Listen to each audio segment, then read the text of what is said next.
Salut, ça va bien, j'espère. Moi, je vais bien par la grâce de Dieu. Suite de la méditation dans l'épître de Paul aux Éphésiens au chapitre 4. C'est parti. Participe à la réunion. Allô, allô? Oui, oui. Allô. Ouais, salut. Allô. Ouais, ça a pris un peu plus de temps. La prière a pris un peu plus de temps que prévu. J'ai vu ça.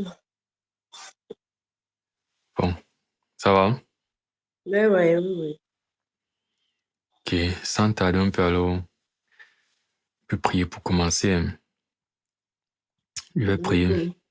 Ok. Père Céleste, nous te rendons grâce pour cette semaine que tu nous as donné de vivre et pour toutes tes grâces que tu nous accordes, Père, même pour ce moment que nous avons encore ce soir de nous retrouver dans ta parole. Te demandons, Père, de venir, toi-même par ton esprit, nous enseigner, nous guider durant ce moment, nous éclairer et nous aider à ressortir de ta parole avec force, avec encouragement, avec édification spirituelle, Père. Viens et dirige ce moment par ton esprit. Te prie au nom de Jésus-Christ, notre Seigneur et Sauveur. Amen. Amen. Bon, du coup, on n'aura pas beaucoup de temps, mais bon. On termine Ephésiens. Ouais. Chapitre 4. Alors, nous étions à quel niveau déjà? On avait fini avec Ah oui, la dernière fois, on la finissait sur... deuxième partie. Ouais, voilà.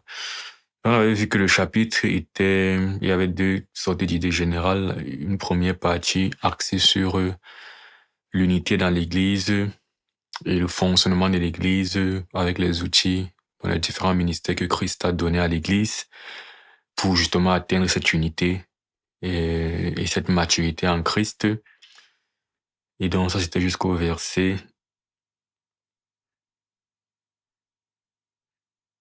16. Et la seconde partie, on avait vu que ça concernait maintenant, en quelque sorte, la marche, on va dire l'amour, bref, la marche de ces chrétiens. On a fini sur un parallèle intéressant, je serais bien de le rappeler, le parallèle qui était que Éphésiens 4 et 1 Corinthiens 12 ont beaucoup de similitudes, dans la mesure où les deux parlent en fait de l'unité dans l'Église et des dons spirituels. Mais surtout, on voyait que dans 1 Corinthiens 12, quand il finit de parler des dons spirituels, il demande en fait d'aspect aux dons les meilleurs. Et quand il leur montre la voie par excellence, au chapitre 13, il leur parle de la charité. Le plus important, c'est de s'aimer les uns les autres et de pratiquer l'amour. Et on voyait que même ici, dans la première partie où il parle de l'unité et des dons, la seconde partie, en fait, il va parler donc de la vie concrètement. Et on peut voir aussi ça comme la pratique de l'amour, parce que l'amour, c'est pratiquer les commandements de Dieu, quoi. Donc, c'est intéressant comme parallèle.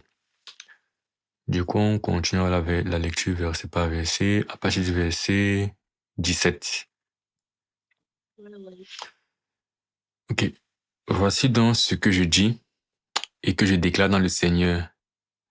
C'est que vous ne devez plus marcher comme les païens qui marchent selon la vanité de leurs pensées. Ils ont l'intelligence obscurcie, ils sont étrangers à la vie de Dieu à cause de l'ignorance qui est en eux, à cause de l'endurcissement de leur cœur. Et donc, pour revenir un peu dans ce qu'il a fait jusqu'à présent, on disait que jusqu'à présent, il parlait un peu, on va dire, en général des réalités qui concernent les élus. On peut dire ça, non? Ça veut dire que chapitre 1, vous avez été prédestinés depuis la fondation du monde, a été semblable à l'image du Christ. Il faudrait que vous compreniez en fait la richesse qui s'attache à l'appel de Dieu, la gloire et la puissance qu'il y a dans son appel. Je prie que vous compreniez ces choses. À présent, il ne les parlait pas à eux directement, mais il leur parlait des réalités qui sont censées les concerner s'ils s'identifient aux élus, donc ceux qui ont cru en Jésus-Christ. Donc même, et on voit que quand dans le chapitre 4, il parle de l'unité, c'était toujours pour dire ce peuple d'élus-là, qui constitue la notion qu'on appelle l'Église, là, le corps du Christ, là. Voici comment ce corps, voici les outils que le Seigneur a donné à ce corps pour fonctionner. Voici ce que le Seigneur a donné à ce corps, c'est l'unité, c'est la maturité, tout ça. Donc, c'est finalement au verset 17 que il les adresse maintenant la parole à eux en quelque sorte. Voici donc ce que je dis et je déclare, c'est que vous ne devez plus marcher comme les païens. Donc vraiment, je vous charge en fait d'un ensemble de réalités qui vous concernent. Maintenant, vous devez vous appliquer ces réalités-là dans votre marche actuelle. Donc, et pour moi, c'est un peu l'explication de sa prière quand il dit « Je prie que vous compreniez ces choses afin que ça vous fasse bien marcher dans la vie chrétienne. » C'est que ce qui aide aussi quelque part à finalement marcher comme un chrétien obéi, c'est de bien avoir à l'esprit en fait ce à quoi tu es appelé, tu vois. Déjà, je suis un enfant de Dieu en fait, mais je suis un saint, mais en fait le Seigneur, c'est ça qui fait que je me dis non, mais c'est pas normal que je sois encore en train de faire ces choses. Parce que la réalité, c'est que ce sont toujours des hommes qui ont toujours des tentations et c'est toutes ces choses. Et que la vie chrétienne intègre la possibilité que tu tombes encore comme un païen. Donc, l'outil finalement que Paul nous propose, c'est considérer toutes ces réalités auxquelles tu es appelé et en considérant ça, donc, intègre que ça implique que tu ne peux non plus marcher comme des païens qui n'ont pas toutes ces réalités que toi tu as, quoi.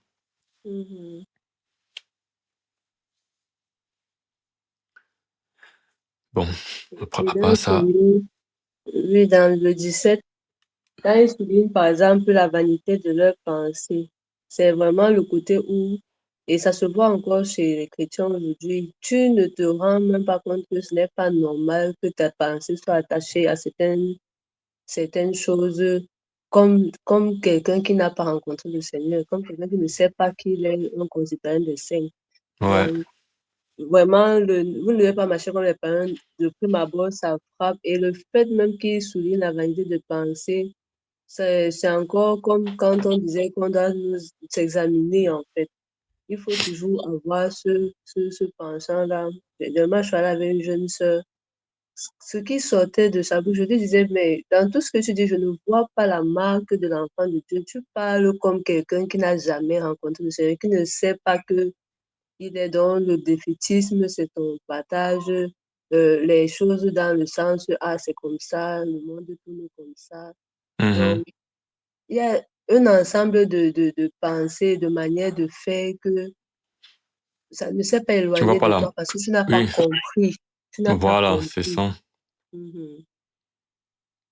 C'est vraiment là que ça commence. C'est que même si tu peux vivre certaines réalités dans la chair, il y a une question d'espérance, il y a une question d'attente en fait qui doit être là parce que tu attends en fait ces réalités. Par définition, quand tu crois en Christ, c'est l'espérance en fait de la gloire future. Donc, si c'est que cette gloire est toujours bien claire dans mon esprit, je peux me plaindre des problèmes du siècle présent jusqu'à un niveau. Parce que si je regarde en fait dans le futur, mon futur, c'est la gloire avec Christ en quelque sorte. Et même pour revenir à la richesse aux richesses qui s'attachent à la paix de Dieu, même sur terre, il y a une sorte de réussite dans l'épreuve. Il y a aussi des promesses qui s'attachent finalement au fait d'être enfant de Dieu. Ce qui fait que même dans la souffrance, que ce soit la pauvreté, que ce soit qu'il y a de souffrance physique, je ne dis pas qu'il n'y a pas de pleurs sincères, de souffrance sincère, mais voilà, dans la manière de faire, dans l'état d'esprit, voilà, c'est ça.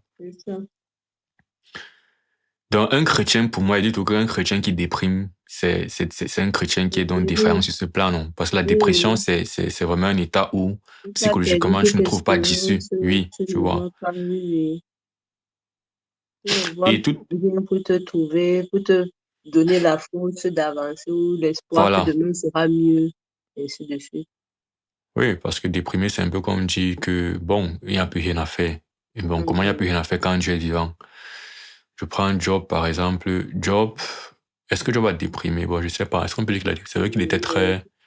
Il n'a pas Il devenait déprimé du très... tout. Et, Il et, devenait et, et- très... Parce que le fait, par exemple, qu'il maudisse, par exemple, le jour où il est né, je veux dire, je suis d'accord que je n'ai pas l'impression qu'il a déprimé, mais je veux dire, c'est vrai que... il n'est C'est pas vrai pour resté moi... impassible devant le malheur. Voilà. Mais pas qu'il a allé jusqu'à déprimer, justement. Oui, c'est ça, c'est la différence. La différence entre réellement pleurer, c'est ce que j'essaie de dire comme nuance, c'est que Mhm. le fait d'avoir l'espérance en Christ n'enlève pas les pleurs réels et la Il a souffrance dit, réelle. Mais c'est qu'on peut voir dans ça qu'il n'y a pas une perte d'espoir totale. mhm, Par exemple, on a dit, maudit Dieu, suicide-toi. Il n'a pas fait. mhm, C'est-à-dire qu'au mhm, fond, il y a tout ce côté d'où ça vaut la peine, en fait, d'espérer en l'éternel. Il n'y a pas de bon, il n'y a mhm. plus rien à faire. C'est ça. Et quand tu as un peu parlé tu as mis l'accent sur la vanité des pensées, ça m'a rappelé le passage de Matthieu 6, justement, qui parle un peu de ce qui sied aux païens et de ce qui sied aux enfants de Dieu. Mhm, Dans Matthieu 6, c'est plus vers la fin.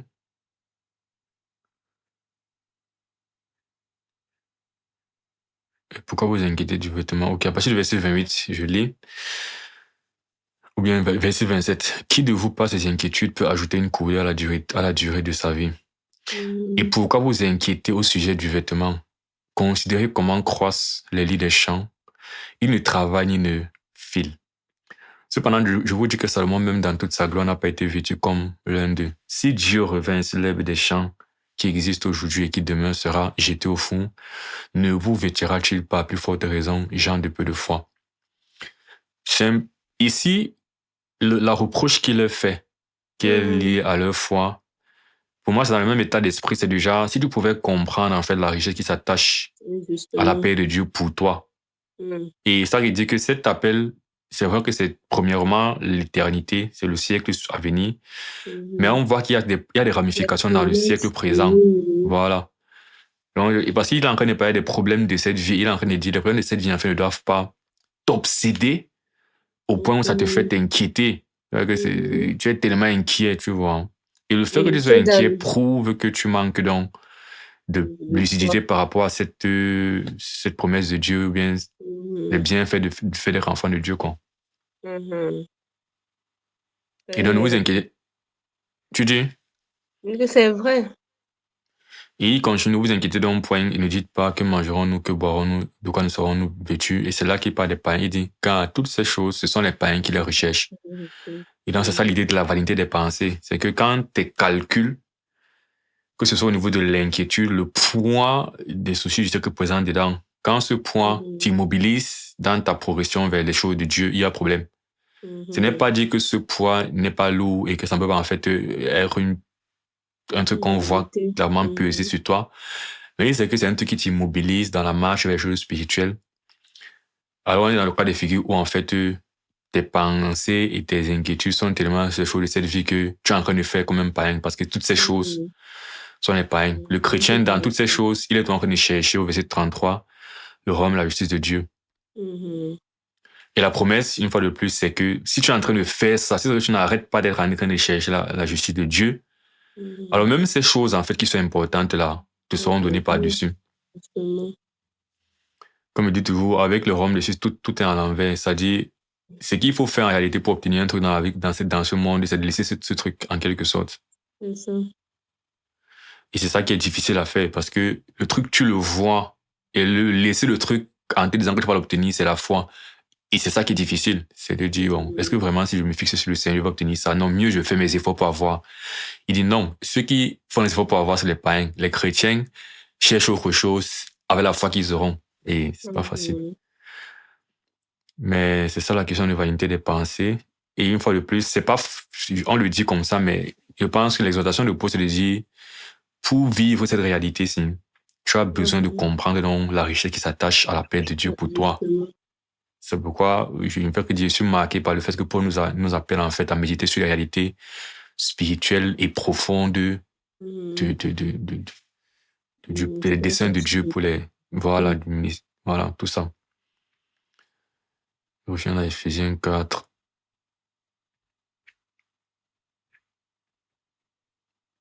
Et donc, ils ont l'intelligence obscure ici, les païens. Ils sont étrangers à la vie de Dieu. Bon, tout ce qu'on vient de dire, c'est que cette promesse spirituelle-là, la foi et tout ça, c'est étrange. Ils sont étrangers à cela à cause de l'ignorance qui est en eux, à cause de l'endurcissement de leur cœur. Ayant perdu tout sentiment, ils se sont livrés à la dissolution pour commettre toute espèce d'impureté jointe à la cupidité.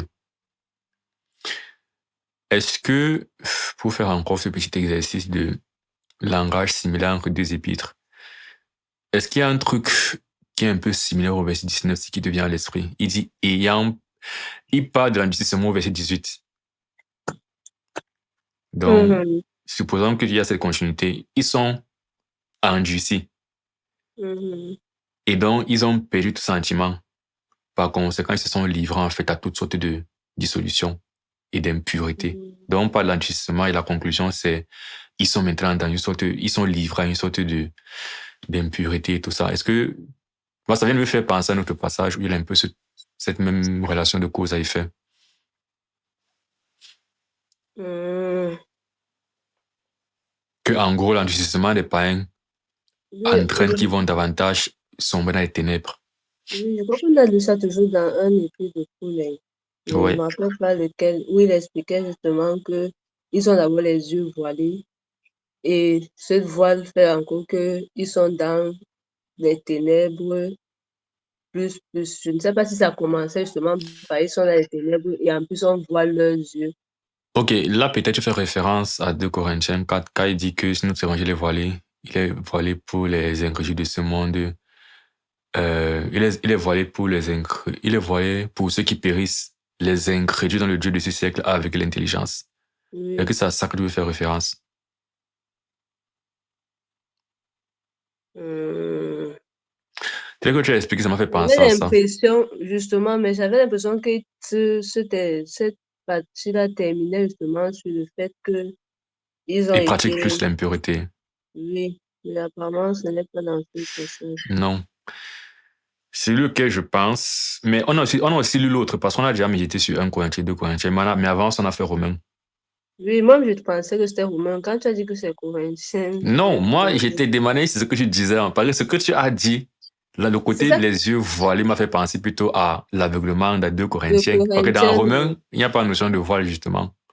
Mais il y a la notion d'endurcissement. Dans Romains 1, quand il parle du fait que parce qu'ils ne se sont pas souciés de connaître Dieu, Dieu les a livrés à leur sens de réprouver. Oui, justement, c'est les reprouvés là que je cherchais. On parle maintenant du fait que ils retiennent la vérité injustement captive. Donc, pas tout de ce côté d'une rébellion. Romains 1, verset 21, puisque ayant connu Dieu, ils ne l'ont point glorifié comme Dieu, ils ne lui ont point rendu grâce, mais ils se sont égarés dans leurs pensées et leur cœur, sans intelligence, a été plongé dans les ténèbres. Donc, par la rébellion, conséquence, le cœur dans les ténèbres. Et conséquence, ils vont de plus en plus s'enfoncer dans les ténèbres et la pratique de l'impureté. Donc, verset 22, cependant, les sages, ils sont devenus fous. Verset 20. De connaître Dieu. Voilà, ça dit même ça plus clairement. Comme ils ne se sont pas souciés de connaître Dieu, Dieu les a livrés à leur sens réprouvé pour commettre des choses indignes, étant en vue de toute espèce d'injustice, de méchanceté. Et moi, je pense que c'est comme il disait, le même concept que Paul a au fond. C'est que les païens, par leur rébellion, s'exposent à sombrer davantage, ou bien leur rébellion explique en fait pourquoi ils ne font que sombrer dans l'injustice et l'impiété. Et je pense que quand ils nous mettent tout ça face à face, c'est parce qu'on n'est pas en fait à l'abri de ces réalités. Et que même en tant que chrétien, ça peut arriver que en étant rebelle à Dieu, eh bien, tu commences à sombrer dans l'impiété. C'est pour ça qu'on voit dans 1 Corinthiens quelqu'un qui fait des choses très bizarres. Et je pense que ce sont les réalités. Les chrétiens peuvent vraiment tomber dans l'impureté. Parce que c'est un principe que les païens l'ont, mais dans la perdition, étant inconverti. Mais même étant converti, tu peux avoir le même problème. et t'éloigner de Dieu. Parce que si tu es désobéissant à Dieu, c'est un peu la même réalité. C'est que Oui, tu te ou fermes à si ses tu n'es voies, pas, quoi. ou si tu n'es pas entré dans la profondeur de la connaissance, comme on a dit dès le départ, puisque, Ouais. comme on disait au départ, il y a cette intention vraiment de le connaître en profondeur qui nourrit justement aussi le fait que tu te disposes et le Seigneur Justement. te permet de mieux voir. Oui, oui, justement, comme je prenais même l'exemple de la personne à qui tu parlais et qui réfléchissait comme le monde. C'est que Mhm, si justement je n'ai pas en train d'entrer dans la profondeur du Seigneur et de considérer justement son appel et toutes les réalités en fait de son appel pour le croyant, eh bien tu te retrouves soit comme tu as dit, ou bien comme on dit, avec des pensées vaines comme les païens, ou mhm, comme il a dit au verset, dans la première partie, comme un enfant ballotté par toute la doctrine des hommes, tu vois. mhm, C'est un peu les mhm, mêmes. Un peu comme, et c'est là que l'expression chrétien Chanel a un peu un sens. C'est-à-dire que sur le fond, tu mhm. as fait le pas de croire en Christ, mais sur la forme, On on ne te voit voit pas, finalement en train d'agir oui, comme un païen. comme un païen. Voilà. Donc, croire n'est donc pas suffisant. Tu as besoin de t'approprier, pour reprendre le langage de l'apôtre Pierre, te montrer digne de ta vocation et de ton élection. Mhm. Même Paul, je crois la dernière fois, on voit que Paul Et avait la aussi vocation employé céleste. la même relation, la même oui, expression. Euh, bon, on est au verset quoi? 19. Ok. Mhm. Verset 20. Mais vous, ce n'est pas ainsi que vous avez appris Christ, si du moins vous l'avez entendu, et si conformément à la vérité qui est en Jésus, c'est en lui que vous avez été instruit à vous dépouiller, eu égard à votre vie passée, du vieil homme qui se corrompt par les convoitises trompeuses, à être renouvelé dans l'esprit de votre intelligence et à revêtir l'homme nouveau, créé selon Dieu dans une justice et une sainteté que produit la vérité. Et, et tout à l'heure, je voulais dire ça avant qu'on ne lise le passage, c'est qu'il y a toujours ceux-là que, parce qu'on parle justement de l'intention, moi je ne sais pas, il y a ce pan où la manière aussi dont tu as été instruit peut te... C'est vrai que avec le temps, peut-être le Seigneur va t'éclairer, mais elle peut te freiner, te limiter dans la recherche de la profondeur, la manière dont tu as Clairement. été instruit. Parce que Clairement. quand il va dire que si du moins on l'a entendu et si conformément à l'été qui a dit que c'est en lui qu'on a été instruit à nous dépouiller et à être renouvelé dans l'intelligence. Si on n'a pas été inscrit en lui, justement, si ce n'est pas le véritable évangile, même quand on aura cru, parce qu'on a compris en gros de quoi il est question, il y aura donc le manque de cette profondeur. de- et c'est souvent lié au fait que, bon, dans l'environnement où tu te trouves, c'est vraiment ça qui est prévu comme la nourriture pour te Ouais. rendre solide. C'est ça qui donne l'élan, en fait, à ta course. Mhm, L'environnement dans lequel tu crois. Ouais, c'est très pertinent. Et je parle souvent de ça avec un autre frère pour dire que si tu crois dans un endroit où on est léger avec la parole, la bonne nouvelle, c'est que tu peux croire n'importe où. Même mhm, dans l'église catholique, protestante, mhm.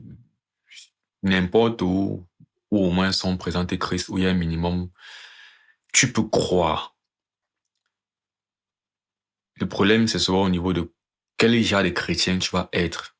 La Mhm, violence avec laquelle tu vas marcher dans ta vie chrétienne est influencée par le milieu où tu as cru.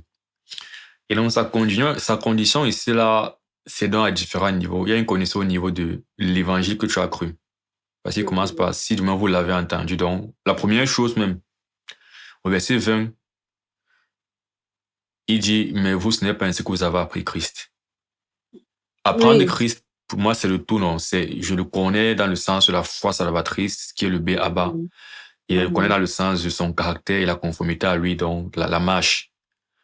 Mais mhm, après, il dit, hey, c'est si vous l'avez appris. C'est-à-dire qu'on revient au début. Est-ce que vous connaissez même l'évangile de Jésus-Christ? mhm. Maintenant, dans leur cas, je ne sais pas qui a prêché aux Éphésiens. Je ne sais pas si veut seulement rentrer au commencement avant d'avancer. Parce que si c'est lui qui a prêché, bon, Mhm. c'est qu'il sait Oui, qu'ils ont reçu le bon évangile. oui, oui.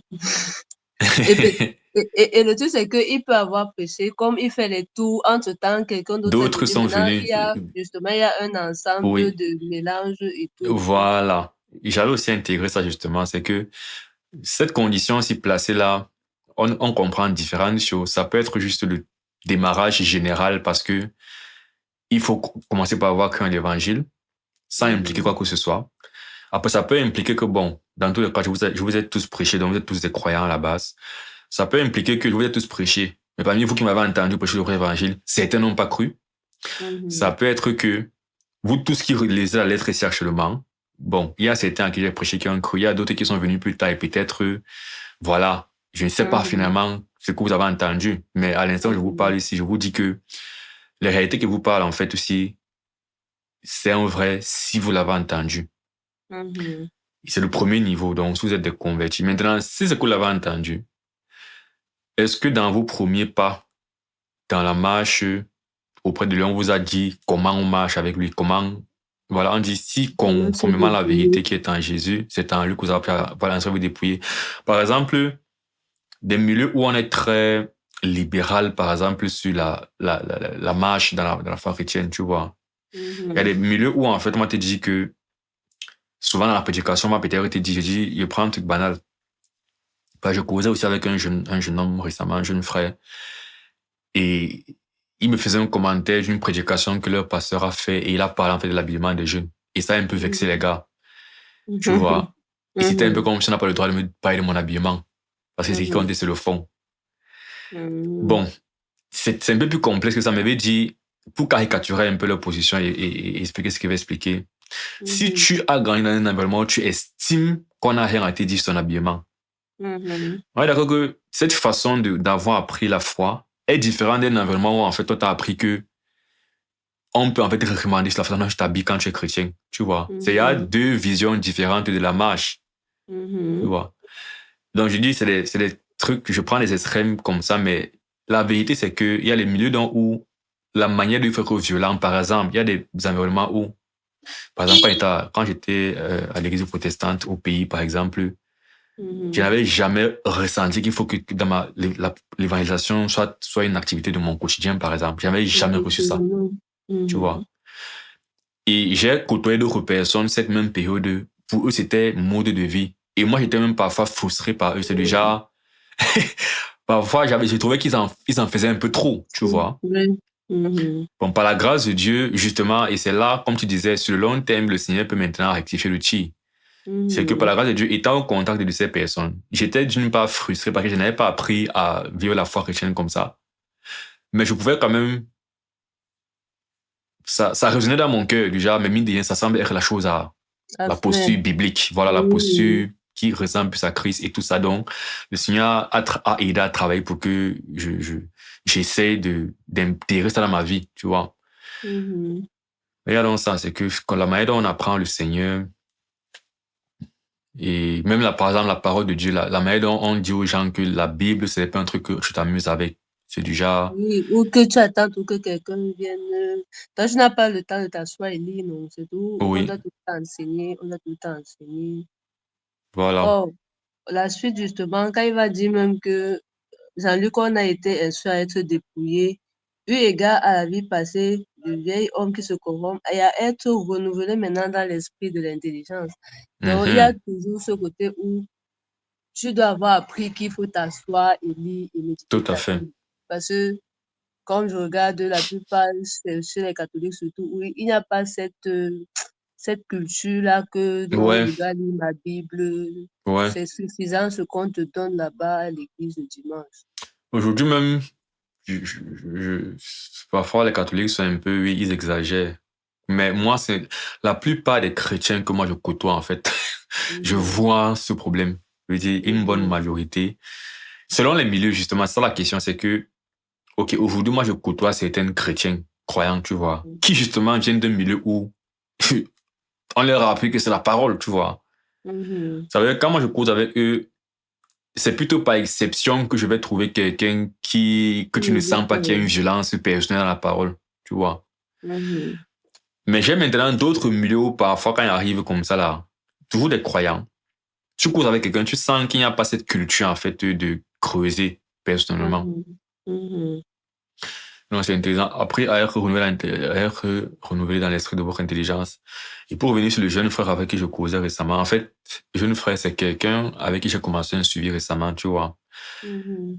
Et, et quand on causait un peu des choses qui sont peut-être ressorties quand on parlait, c'était un peu ce côté de je trouve que la Bible, c'est censé être simple, tu Mhm. vois. Donc, on Mhm. causait et on était en train de perdre la propréciation. Parce que là, on est en train de Mhm. creuser sur la justification et tout ça. On Mhm. allait dans Romains 23, Romains 3, on parlait de la propréciation. D'abord, le thème, tu vois, quand tu n'es pas habitué à la Bible, Mhm. même seulement lire le mot là, c'était un problème. Ta langue n'est pas habituée à tourner la langue comme ça. Tu vois. Mhm. Ouais, ouais. Il bataille, il dit que bon, tu comprends comment. Il dit qu'il n'est pas sûr, il dit que bon, c'est simple. On va rentrer, lire de quoi il s'agit dans l'Ancien Testament. On va un peu, on lit dans Lévitique le processus Mhm. d'expiation. Tu vois, on lit un peu deux, trois Mhm. passages. Un des dit que il a l'impression que c'est pas censé être compliqué, que pour lui, ça doit être simple. J'ai dit que d'une part, ce n'est même pas si compliqué que ça, d'une part. Mhm. D'autre part, oui, comment être sauvé n'est pas compliqué, c'est gratuitement, c'est simple, c'est facile, même un enfant peut être Il y sauvé. a une, Parce il y il a m'a une pris les facilité. analogies du genre, je pense que Mhm. Jésus a dit que même un enfant et tout. Il a dit que oui, Jésus a dit que Oui. pour être sauvé, il faut être comme un enfant dans le sens que humble, croire au Mhm. Messie, ne pas chercher, pas orgueil, la justification, pas mon L'enseignement et obéissance. autres. Mhm. Voilà. Enfant, c'est lui, c'est que tu acceptes facilement le don de Dieu. On te dit que le Père Noël existe, tu crois. Pareil. Il y a un homme venu du ciel qui est Dieu, qui est mort pour réussir pour toi. Tu crois. C'est ça la foi d'un enfant, tu vois. Mhm. Mais cependant, là, on est en train de comprendre pourquoi l'œuvre de Christ nous sauve. Regarde les réalités Oui. derrière que nous sommes en train d'apprécier pour mieux adorer le Christ. Donc, Mhm. et ça, déjà que ce qu'on lit, c'est encore le niveau facile. Mais Mhm. cette pensée selon laquelle la Bible, en fait, est censée être facile, ce n'est pas du tout vrai. Mhm. Et ça, c'est une pensée que il faut qu'on t'inclue que ça dès le départ. C'est que la parole de Dieu, il a dit que sinon, la Bible serait seulement une phrase, non, que Christ est mort pour tes péchés, et puis le reste, C'est tout. c'est C'est tout. spontanément que tu le sais. Il a dit que même quand tu as les Saint-Esprit là, il faut t'asseoir dans la parole. Et donc ça, c'est Mhm. une fois de plus, un truc qu'on doit t'apprendre dès ta conversion. Et c'est un truc que j'essaie de lui apprendre maintenant parce que je lui dis depuis que il faut que tu lises personnellement la Bible en ordre, tu avances. Oui. Et il a du mal à démarrer jusqu'à présent. Il lui dit que non, c'est que si tu ne fais pas ça, tu ne vas pas connaître en fait, tu vas manquer, tu vas être ignorant en fait sur ce que Dieu attend de toi. Mhm. C'est ça, c'est même de ça qu'on parle là. Oui, parce qu'il faut renouveler l'intelligence et ça ne vient pas parce que c'est spontané, mais parce que justement tu t'assois. Mhm. Une fois que tu as reçu, comme on dit, le salut, tu dois entrer dans la profondeur. Tu ne dois pas rester en surface. Tu dois comprendre vraiment ce que tu t'as, ce avec qui, ou bien celui avec qui tu t'es engagé, qui il est, ce qu'il avait prévu réellement, pourquoi, pour mieux Voilà. même cerner la grandeur de l'œuvre dans laquelle tu te trouves. Oui, parce que l'intérêt, par exemple, parce qu'il y a différentes connaissances que la parole nous donne. Il y a la connaissance de la volonté pratique au quotidien que ça nous donne, qui souvent n'est pas hyper compliqué. Et c'est souvent ça que, par exemple, c'est là qu'il me disait, il sait que pour lui, c'est simple, il faut seulement faire le bien, tu vois.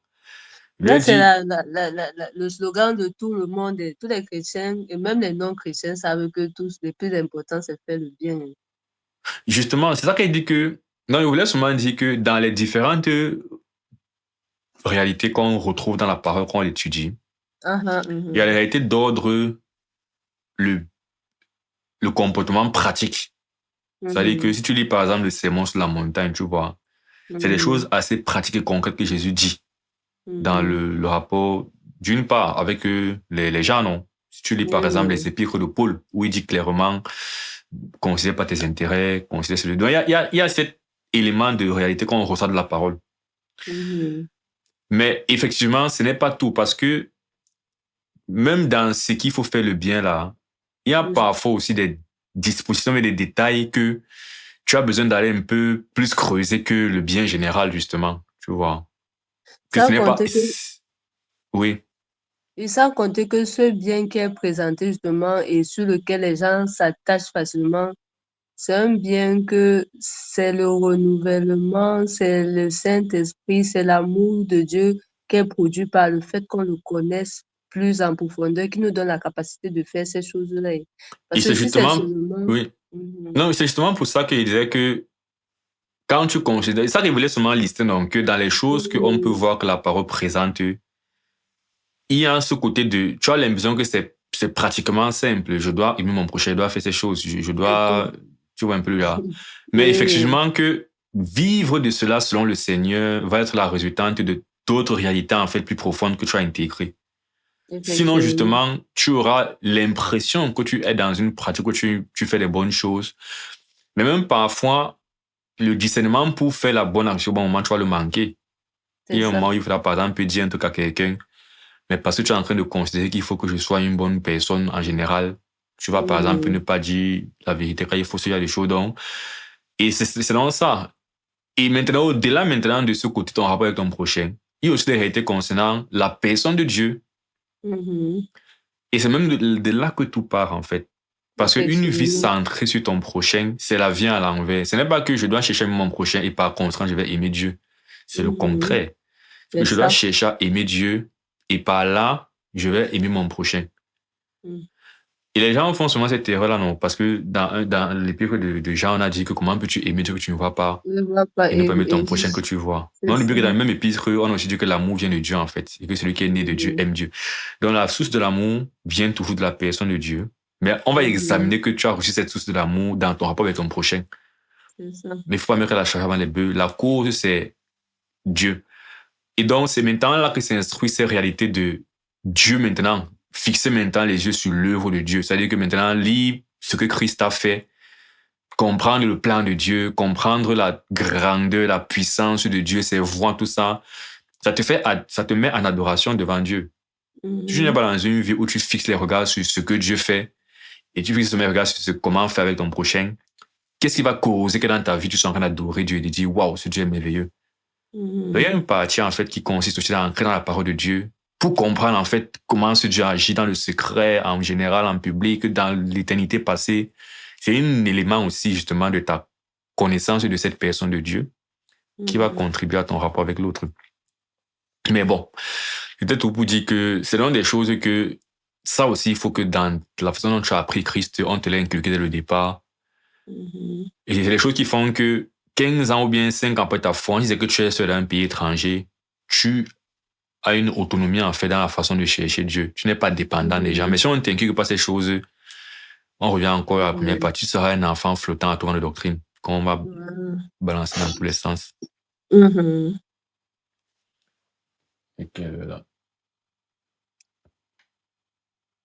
Pour Ok, quelques minutes. d'accord.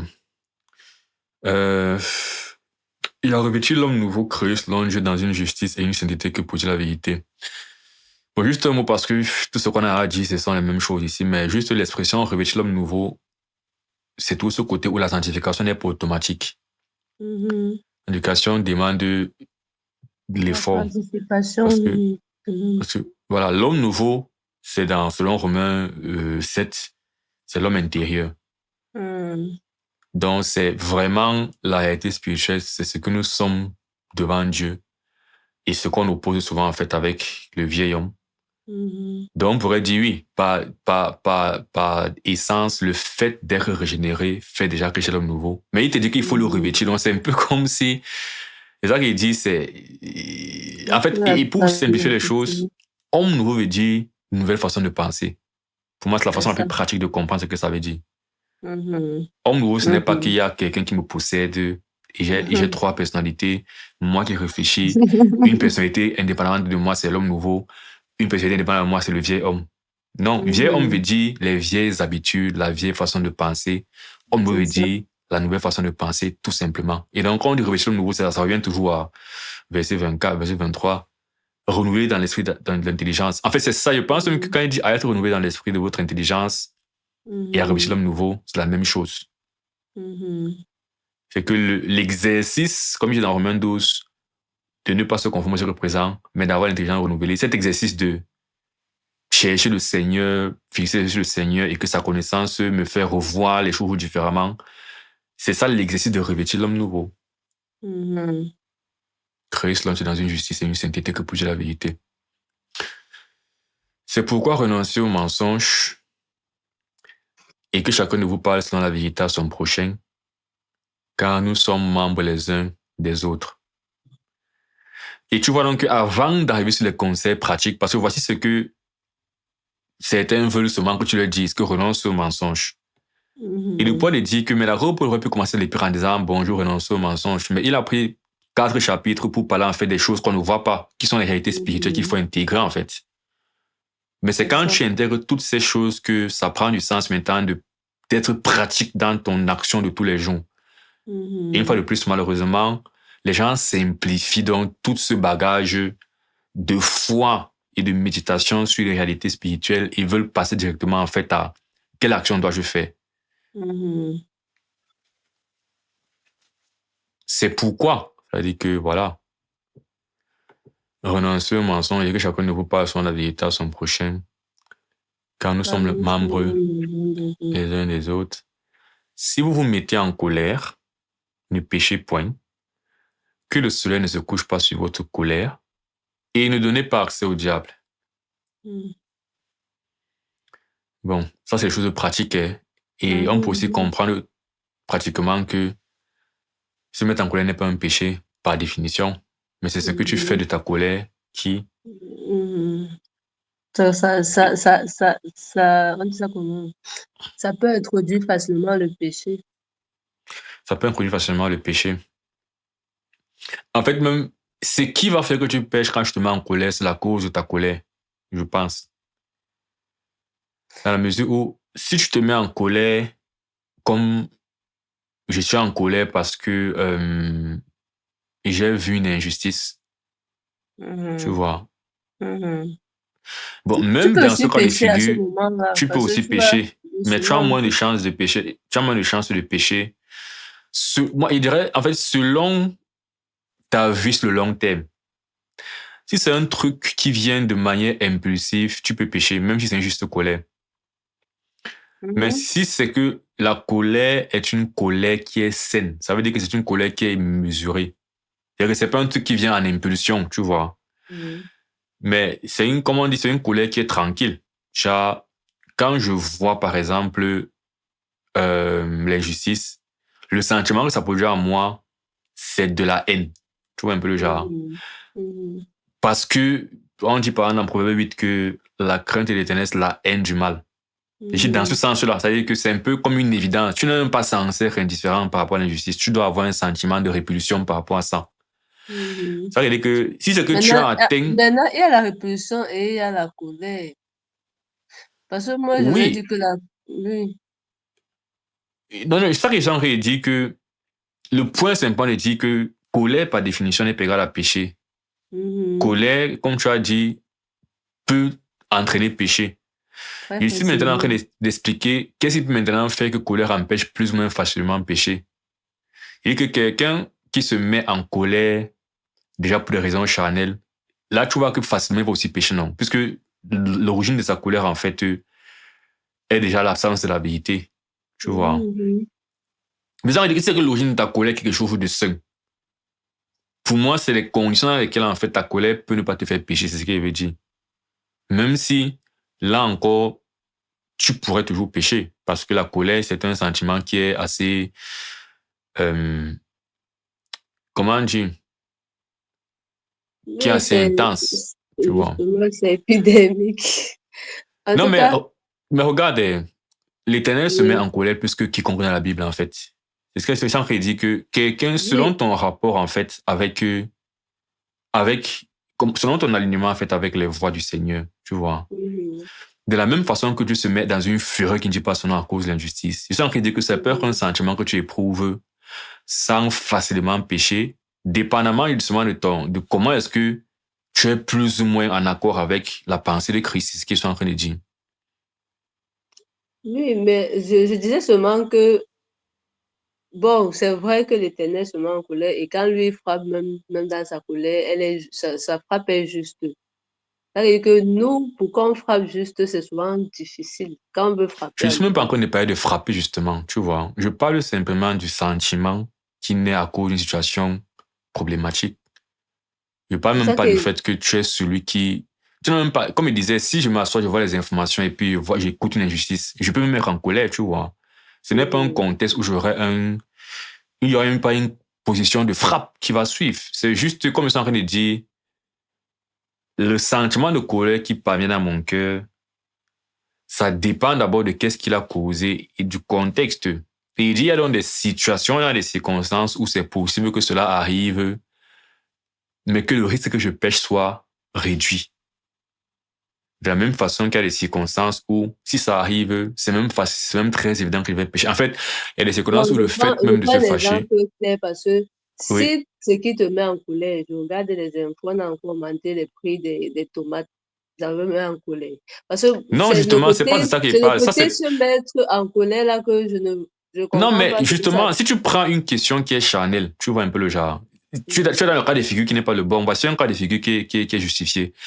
Je Oui, vois les informations que on a mis dans la Constitution qu'il faut que l'avortement soit un droit inaliénable. oui, Moi, ça me met en colère, ça. Tu vois un peu le genre. Parce que pour moi, c'est qu'on est en train d'avancer, en fait, dans des voies qui s'opposent, en fait, à ce que l'Éternel veut pour l'humanité. Tu vois. Donc, quand je vois ça, moi, ça me révolte, par exemple. Mais c'est ce que j'entends par la raison pour laquelle je suis fâché, ce n'est pas une raison, c'est pas mon intérêt personnel, tu vois. C'est à quel point, en fait, la vérité de Dieu, en fait, est en train d'être détruite. C'est ça qui me révolte. Et étant donné que ce genre de colère, par exemple, les chances pour lesquelles et même dans ce cas de figure, tu peux encore pécher. Par exemple, une autre chose qui peut me mettre en colère, je dis qu'il peut me mettre en colère, je ne dis pas que je suis vraiment en colère, mais je dis, quand j'ai de la haine pour la chose et que je dis que ça m'énerve, peut-être je suis en colère parce qu'il y a vraiment des choses que j'entends qui m'énervent, tu vois un peu. Ça m'énerve vraiment. Mais c'est pas que ça m'énerve parce que mes intérêts personnels sont menacés. Ça m'énerve parce que je vois en fait la dégradation de la vérité de Dieu. Je vois en fait la perdition en fait prendre le dessus sur le monde. Ce sont des choses qui favorisent en fait que les gens continuent en fait à s'égarer. Donc moi, c'est déjà, ça m'énerve, tu vois. Autre chose, je dis que même dans ça, je ne dis pas que tu peux ne pas pécher. Un exemple serait par exemple de dire, OK, on a légalisé peut-être le mariage homosexuel. Ça m'énerve par exemple, tu vois. Maintenant, parce que ça m'énerve, je pourrais maintenant devenir littéralement homophobe et avoir la haine de celui qui est homosexuel, tu vois. Là maintenant, je vais pécher. Parce que je vais haïr un homme, tu vois. Donc, je reconnais que tu peux avoir une collègue qui est justifiée, qui vient d'un truc qui est noble et qui est sain, et que ça te fait pécher par la suite. Mais dis quand même que c'est quand même différent, et ça dépend aussi de ta maturité, en fait. Parce que Moi-même, si c'est à tu ce es... niveau-là que moi, je voulais venir. Peut-être au niveau, moi, je crois quand même que, bon, peut-être la maturité ou aussi ton tempérament, ou ainsi de suite. Parce qu'il y a même quelqu'un qui va être même en colère, vrai, vrai. Mais il a vraiment une bonne maîtrise de lui, qui fait que il ne va pas directement se prendre des positions Bon, si on parle de et- maîtrise, toi, bon, ça rentre aussi dans la maturité. Parce que quand il dit maturité, c'est en vertu et oui, c'est en connaissance. Ça veut dire que oui, pendant que je suis en colère parce qu'il y a une injustice, je sais aussi que Christ a dit que j'aime mon ennemi. Je sais que Christ a dit que j'aime l'égaré. Donc, quand il parle de oui, maturité, c'est ça, c'est que je suis équilibré, d'accord. en fait, dans l'approche des réalités spirituelles, tu vois. Oui, Je peux en oui, même temps haïr le péché et en même temps, en fait, avoir pitié du pécheur et oui, être en train d'agir pour son intérêt. Et dis donc que oui, c'est c'est ça. c'est ça qui va déterminer que même si j'ai une raison de colère qui est justifiée, je n'agisse pas mal parce que je suis équilibré comme l'Éternel est équilibré. L'Éternel peut en même temps être en train de te frapper dans le feu et t'aimer. Tu vois? C'est ça, C'est que c'est dans ça. ça, il n'y a rien de... Quand l'Éternel frappe Israël, à aucun moment, en fait, il est sorti de ses gonds. Il est toujours en train de faire Effectivement. la justice et l'amour. Et dis donc que Mhm. tu peux avoir une même colère ou bien comme le Christ. Quand Christ... Tu as remarqué que le Christ, en fait, quand il a frappé les tables, en fait, il a construit la chicote lui-même. J'ai pas un chicote qui était prêt, qui attendait.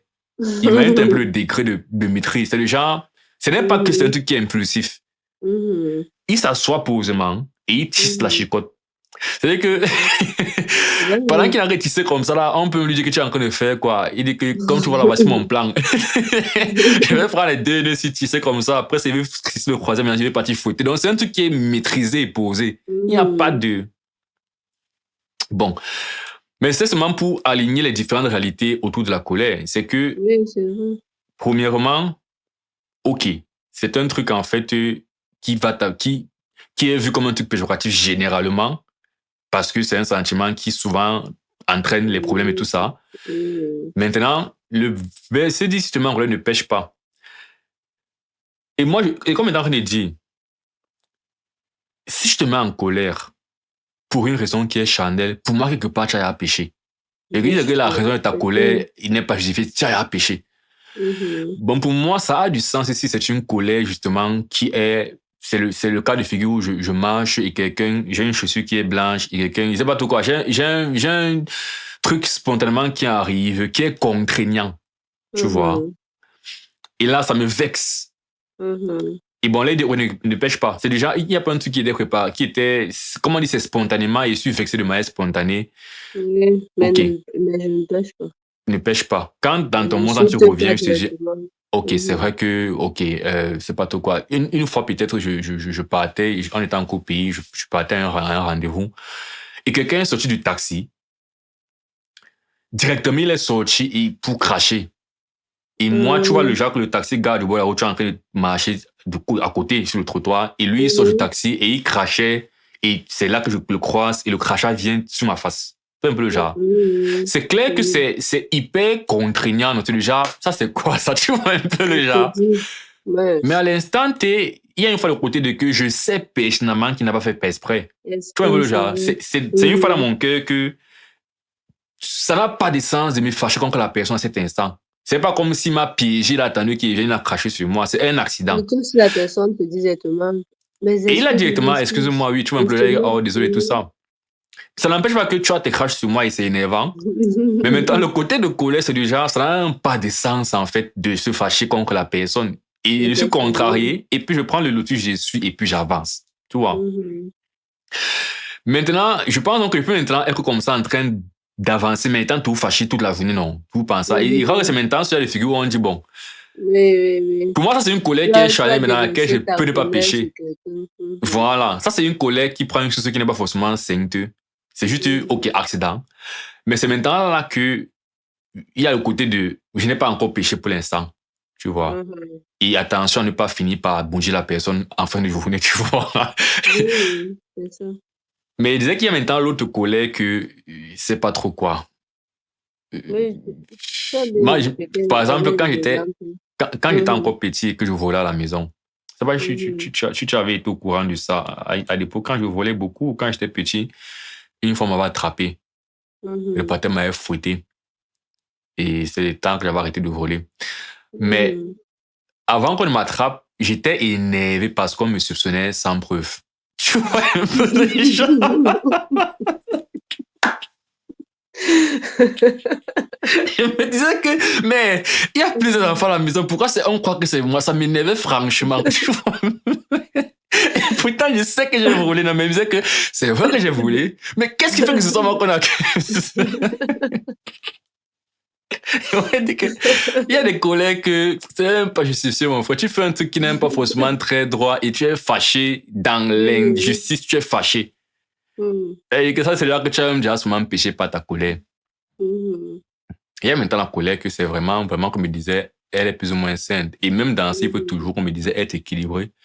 Sinon, par colère et par bon motif, tu vas finir par faire le mal. C'est un peu ça que je voulais dire. C'est ça. Et ne donnez pas accès au diable. C'est l'autre réalité. C'est aussi de côté de la colère, c'est que ça te met dans un état où le diable peut se glisser justement et...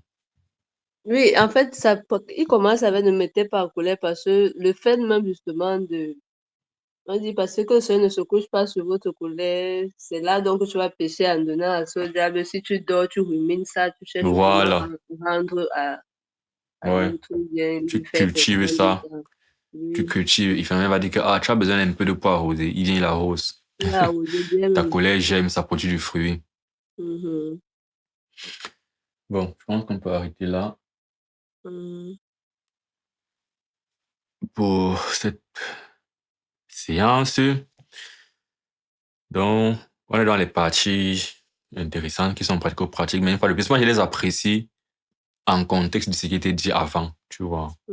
Parce que je pense, comme il dit, un conseil comme ça, ne te mets pas en colère. C'est un truc que tu ne peux pas simplement dire, je veux le faire. C'est que tu dois être plein de certaines dispositions pour pouvoir appliquer Effectivement. cette chose aussi, en fait. Et c'est dans cette disposition que tu reçois dans l'intimité avec le Seigneur, dans la recherche, toutes les choses qu'on a dit avant Mhm. ça.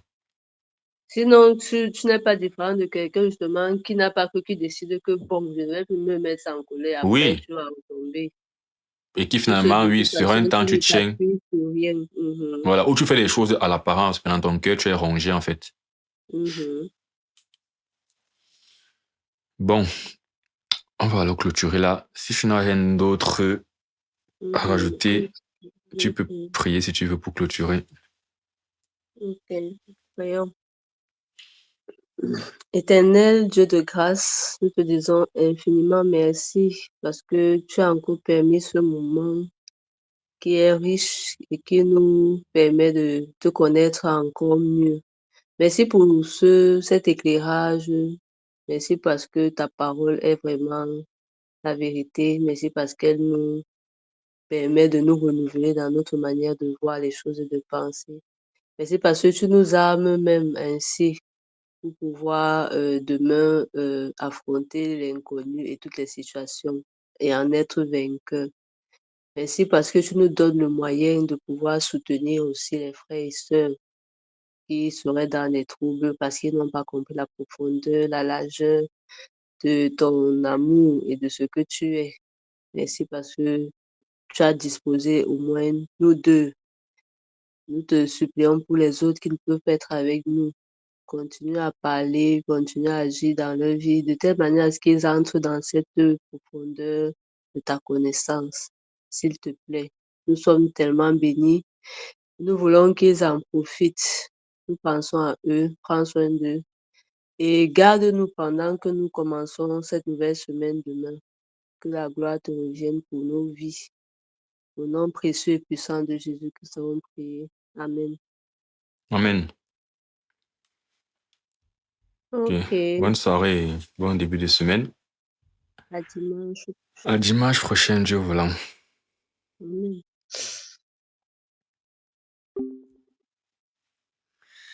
Ok.